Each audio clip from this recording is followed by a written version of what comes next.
I got a question about PMS and Ramadan. So the week before your day one, the start of bleeding, your menses, you might be feeling a little irritable, maybe feeling a little bit down, starting to get some cramps. And so but you're still fasting. And so some people actually report feeling better with fasting, and that's a whole nother discussion. But here's an idea: if you are doing the apple cider vinegar drink, a very simple addition to your drink that will help the week leading up to your cycle. And so this is just the apple cider vinegar, and I added saffron to the mix. So you can see that it has exuded this beautiful yellow, like highlight yellow orange color, and it smells amazing. So saffron is really good for moving the blood, moving blood stagnation, moving liver qi in Chinese medicine, and it's also a mood lifter. It's actually, there are studies that have been done, especially for postpartum depression and things like that. So that is all I've added here. You can also add a little bit of honey just to kind of nourish your glycogen stores a little bit, since it's good that they do get depleted during fasting. But the week before your cycle, you probably just want to give your liver a little extra love. So this has a little bit of honey and some saffron threads.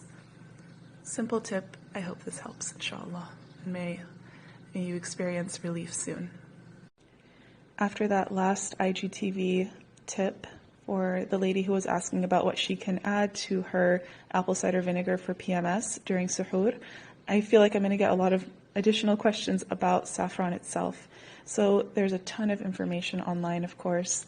There's controversy about which saffron is better from this location or that location. So I'm just going to give you a little bit of info that may be insightful. So saffron, the main distributors of saffron come from Iran and Afghanistan. There's also Kashmiri saffron, Tibetan saffron. That's what this is. I picked up a lot of saffron from there, from Muslim suppliers in Tibet. And there's also saffron from Spain, artisanal saffron from places like New Zealand and Australia. So do your research and see what works for you. I recommend getting it in its whole form like this. Don't get the powdered form because that's easy to be contaminated. Your saffron threads should be very deep in color, like a very deep red. And if you place a saffron thread to your tongue, it should taste a little bit bitter.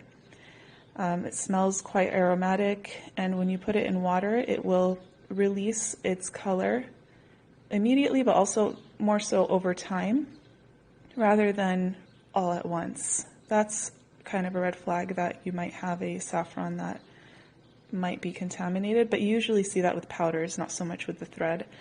It releases a beautiful, it releases a very beautiful yellowish, bright yellow orange stain. So yeah, that is saffron. And something that relates to that last video as well is that this beautiful herb is also high in manganese, which is great for women premenstrually and postpartum. It's high in vitamin C, potassium, magnesium, some iron, and vitamin B6. Such a beautiful, magical herb.